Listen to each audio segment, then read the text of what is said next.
Okay, welcome. So this is the first of 24 reviews that we're going to do for the James Bond movies. Our goal is 24 movies in 24 days. We're going to watch every James Bond movie in order of the release date. So, two movie critics, I've seen every James Bond movie probably about 100 times each. No times each. 0 times each, first time view.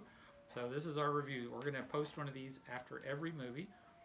This is the first one. We just watched the very first James Bond movie, Dr. No. I think 1961 release date. All right, so we have 30 seconds each as we do each review. I'm going to start with the newbie. Go.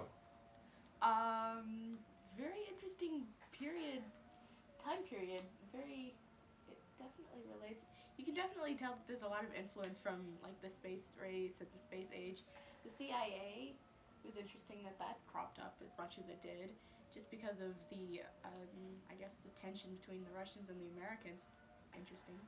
Um, Not a spy movie like Mission Impossible. Definitely not.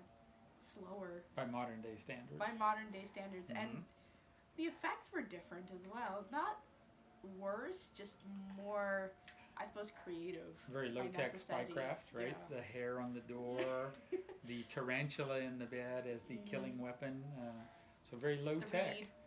So very surprised. Maybe no high tech weapons. James Bond in the early one, no high tech weapons. No exploding wristwatches. No nothing. Right. He had his gun. He got his gun, and that was pretty much it. What Mm-hmm. about the kind of the vibe of Sean Connery as James Bond? I don't know. He's kind of got like, the Joker who played in the Batman movies when he was Jack like Jack Nicholson. very old Joker, Uh live huh. action, the Jack. Batman and Robin Joker. Uh huh. He had the same. Sir Sean Connery has the same smile as that Joker. I don't know. I didn't like it. Hmm. He So kind of you, smiles wait a with minute. just this much You're of his comparing face. you're comparing Sean Connery to the Joker. The smile, at least. The smile. Because like he smiled with like You're not this much of you're his not mouth. impressed by the magnetism of Sean Connery. He's hairy.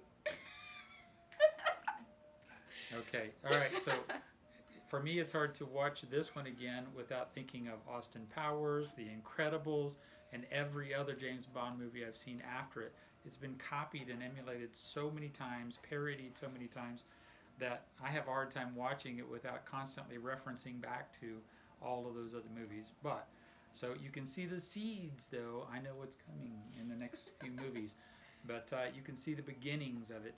But definitely not the best Bond movie. Very slow, very methodical. Across Yeah, took forever, we saw the villain for maybe 20 minutes. and they really should have protected that one wheel that destroyed the whole island a lot It more. had like an emergency stop Okay, switch, and that was it. okay. So on the Bond scale, 0 to 10, where would you put this one?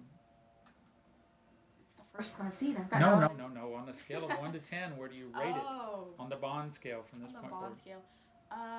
First one, so 5. Not as a bad as I 5. thought it could be. And I'm going to say a 4. I think it's one of the weaker James Bond movies, although it does set the stage for many more things to come. And of course, Sean Connery is awesome. All right, Bond number 1.